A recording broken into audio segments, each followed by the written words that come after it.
හරි පුතේ. ඔන්න අදත් ලස්සන ගානක් අරගෙන ආව ඕගොල්ලන්ට හදන්න. right? මම මේකේ තොරතුරු ටික ඔයාලට පේනවා පැහැදිලිව. රේඛා කොටස් තුනක් සමානයි කියලා දක්වලා තියෙනවා. මෙතන අංශක 30ක කෝණයක් තියෙනවා. ඔයාලට x y විශාලත්වය හොයන්න කියනවා. ඔයා චූටි වෙලාවක් ගන්න පුතේ. මම ඔයාලට දෙනවා පැය භාගයක්. ඔයා වීඩියෝ එක නතර කරන්න. පැය භාගයක් try කරන්න. මම ඔයාලට challenge කරනවා. පැය භාගයක් try කරලා ඔයාලට මේ ගාන හදන්න පුළුවන් නම් ඊට කලින් පැය භාගයකට කලින් ඔයාලට මේ ගාන හදන්න පුළුවන් නම් ඔයා වැඩේ අනිවාර්යෙන්ම දන්න නිසා කියන්නේ උත්සාහ කරන්න වීඩියෝ එක නතර කරන්න උත්සාහ කරන්න try කරන්න ඔයාට මේක xy හොයන්න පුළුවන්ද කියලා. චූටි වෙලාවක් අරගෙන උත්සාහ කරලා බලමු. මොකද උනේ xy විශාලත්වය හොයාගන්න පුළුවන් වුණාද? ඇත්තටම මෙහෙම හොයාගන්න පුළුවන් වුණා නම් පුතේ ඔයා මේ වීඩියෝ එකට යටින් කමෙන්ට් කරන්න. නමුත් මේක ඇත්තටම හැදුවා නම් ඇත්තටම දක්ෂයෙක් right බලමු. ජ්‍යාමිතියේ නොපෙනෙන මානයන් පෙන්නන ගණන් ටිකක් තමයි මම ඔයගොල්ලොත් එක්ක මේ දවස් ටික සාකච්ඡා කරන්නේ. හරි? ඒක නිසා මේකත් එහෙමම එකක් තමයි. නොපෙනෙන මානයන් ඔයාට පෙන්වන්න යන්නේ හරි වැදගත් ඔයාට ජ්‍යාමිතිය ගණන් ටික හදද්දී මෙන්න මේ කාරණා ටික. මම ඔයාට මේකේ එක නොපෙනෙන මානයක් ඔන්න පෙන්වන්න හදන්න. හොඳට බලන්න. මොකද්ද මං කළේ පුතේ? මේක සමචතුරස්‍රයක් සම්පූර්ණ කරගත්තා.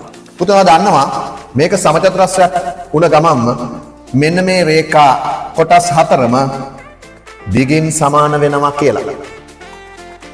මම ඔක තියා කරගන්නවා. මෙන්න මේ කෝණයේ විශාලත්වය කීයද කියලා.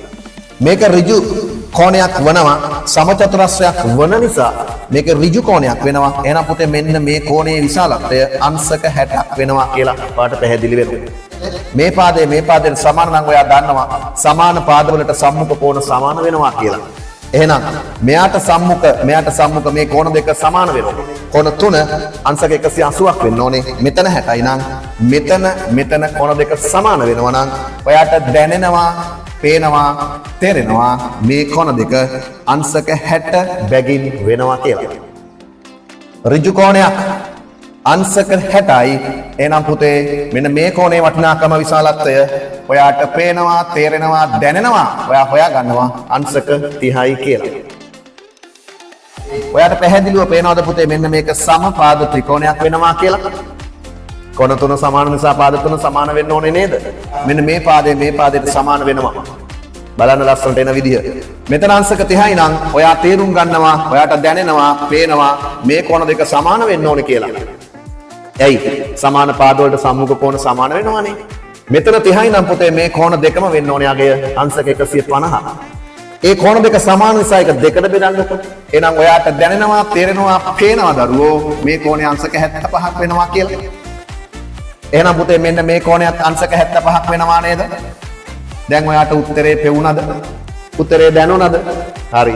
මෙතන අංශක 75යි මේක 60යි. එහෙනම් පුතේ ඔයා හඳුනා ගන්නවා y වල විශාලත්වය 5යි 7යි 6යි 13යි අංශක 135යි කියලා. x වල විශාලත්වය පුතේ අංශක 90න් 75 අඩු කරන්න ඔයාට ලැබෙනවා අංශක 15යි කියලා. බලන්නකෝ. හරිම ලේසි ගානක් නේද? ඔයා කොච්චර try කරන්නේ නැත්ද මේකට? ඔයා කොයිතරම් උත්සාහ කරන්නේ නැද්ද මේකට? හැබැයි ඔයා නොදකපු මානය දැක්කනම් හරියට ඔයාට මේ ගාන හදා ගන්න පුළුවන් වෙනව නේද? අනේක තමයි ජ්‍යාමිතියේ විශේෂත්වය, ජ්‍යාමිතියේ වැදගත්කම. ජ්‍යාමිතියේ ගානක් හදනකොට පුතේ ඔයාට අන්න ඒක අත්‍යවශ්‍යයි අනිවාර්යයි. අපි ඉදිරිය දකින්න ඕනේ, ඉදිරිය හිතන්න ඕනේ.